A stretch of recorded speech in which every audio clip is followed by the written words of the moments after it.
इस वीडियो में हम बी के बचे हुए यूजेस को देखेंगे। इसके ठीक पहले वाले वीडियो में हमने बी के 5 यूजेस देखेंगे, तो जो बाकी बच गए थे इस वीडियो में हम अच्छी तरह से देखेंगे, समझेंगे।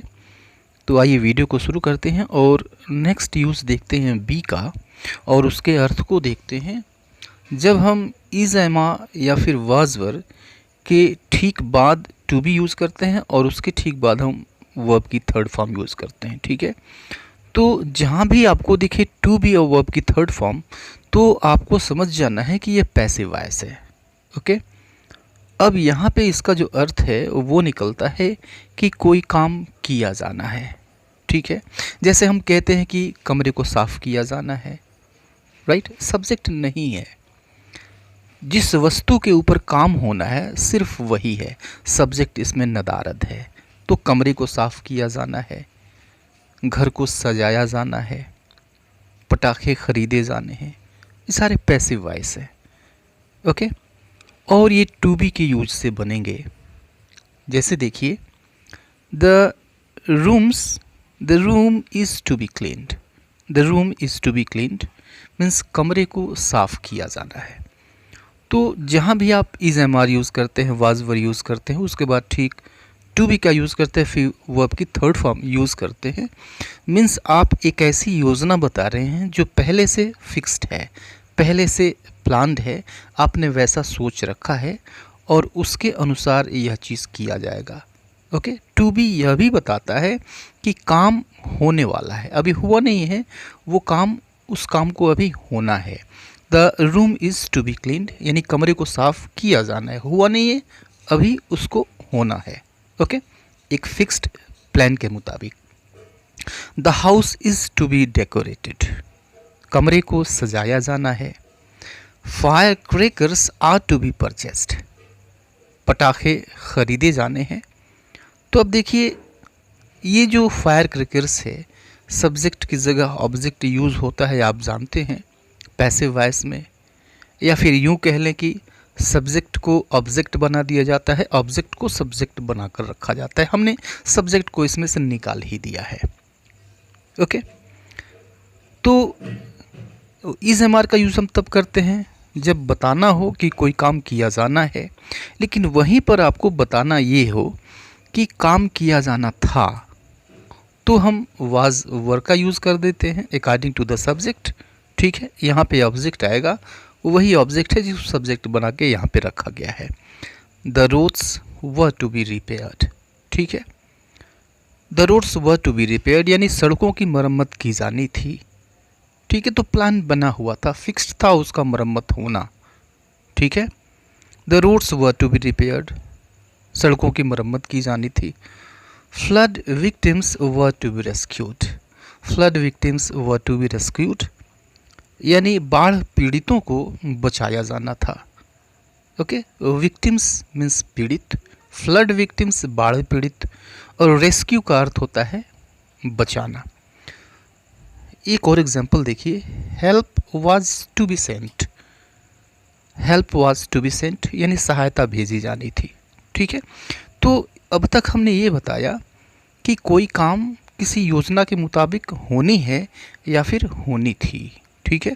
अगर इसी चीज़ को मजबूरी दिखाया जाए, इसी चीज़ को आप ड्यूटी के तौर पे दिखाना चाहते हैं, कंपल्सन के तौर पे दिखाना चाहते हैं, ऑब्लिगेशन के तौर पे दिखाना चाहते हैं, एक मजबूरी शो करना चाहते हैं, तो फिर आप हैव या फिर हैज़ का यूज़ करते हैं और उसके बाद से टू बी आता है और वर्ब की थर्ड फॉर्म आती है।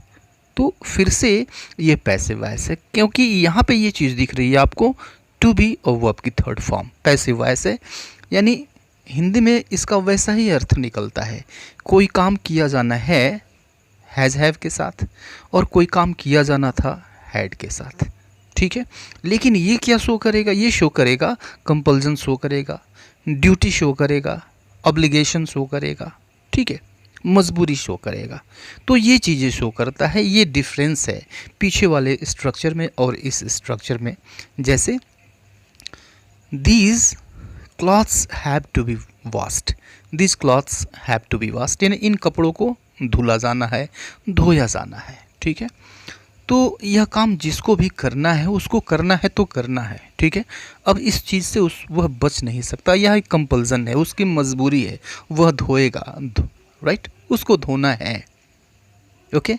जैसे अगर हम ये कहते हैं this work has to be done today, यानी इस काम को आज ही किया जाना है, ठीक है। अब मान लीजिए कई लोग आप हैं, एम्प्लॉयज़ हैं, आपका बॉस आकर कहता है कि इस काम को आज ही ख़त्म किया जाना है, ठीक है, तो फिर आपकी मजबूरी बन जाती है।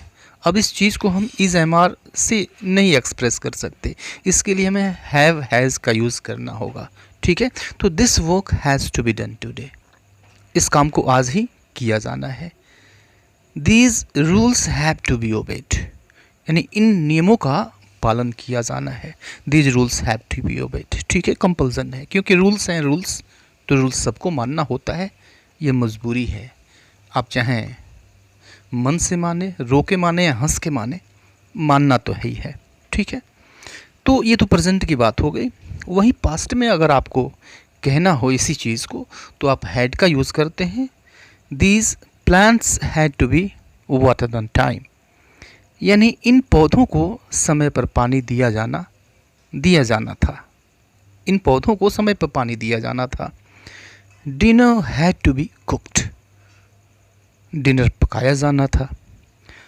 This shirt had to be washed yesterday, यानी इस शर्ट को कल धोया जाना था, ठीक है।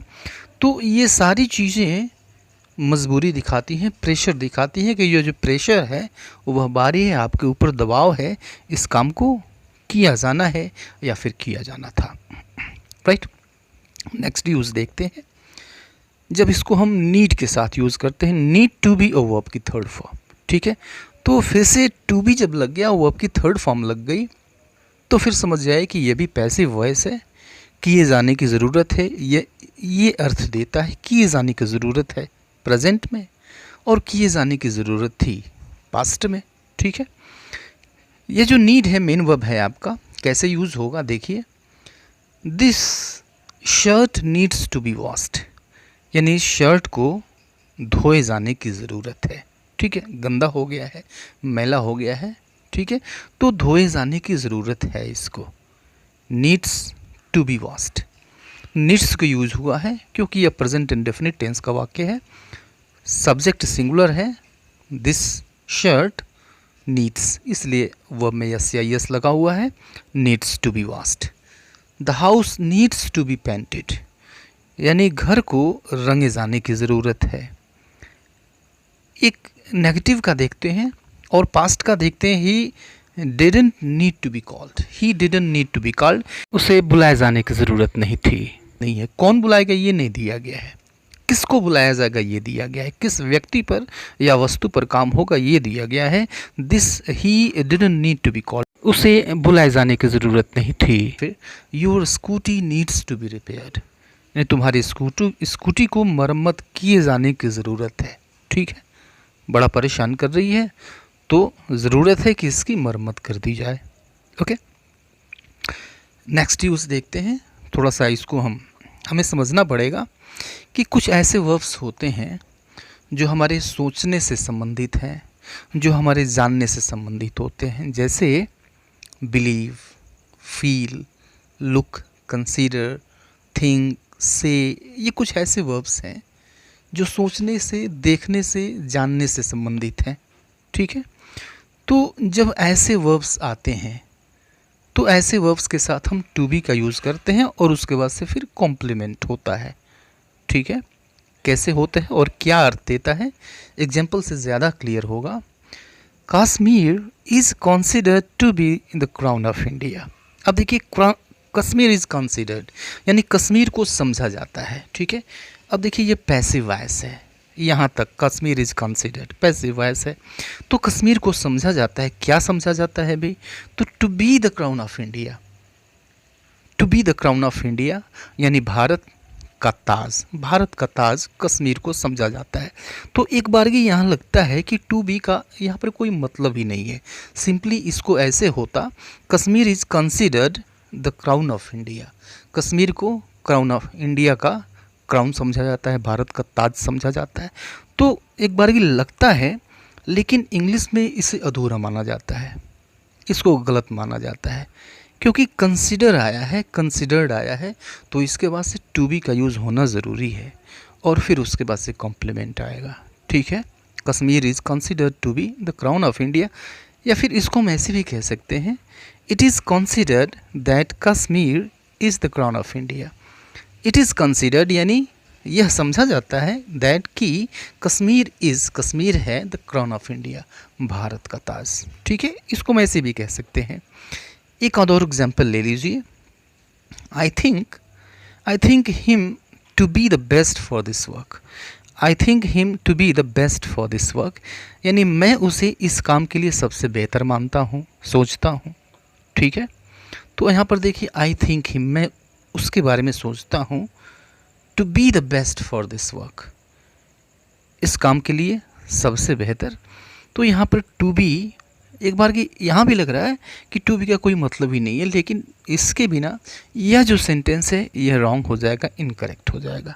इंग्लिश में हम इसको लिखते ही लिखते हैं, ऐसा कहते हैं। तो इसको हम ऐसे भी कह सकते हैं, I think that he is the best for this work. इसको ऐसे भी कह सकते हैं, आई थिंक दैट, मैं सोचता हूँ कि he is the best for this work, कि वह इस काम के लिए सबसे बेहतर है।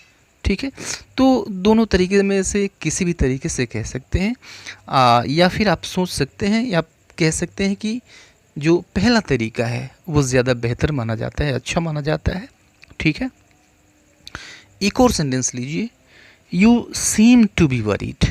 You seem to be worried, तो इसका मतलब हुआ तुम चिंतित प्रतीत होते हो। सीम का अर्थ होता है प्रतीत होना। तो अब देखिए यहाँ पर भी एक बार की लगता है कि टू बी का क्या मतलब है यार। यू सीम, तुम प्रतीत होते हो, और क्या प्रतीत होते हो भाई, तो वरीड, चिंतित। लेकिन ये जो सीम है एक ऐसा वर्ब है, जैसा कि मैंने पीछे बताया, जो सोचने से संबंधित है, जो हमारे जानने से संबंधित है, तो इनके बाद टू आना ज़रूरी है। बिना टू बी के हम नहीं लिखते हैं इसको, तो इसलिए इसको ऐसे ही लिखना पड़ेगा, you seem to be worried, तुम्हें चिंतित मालूम पड़ते हो।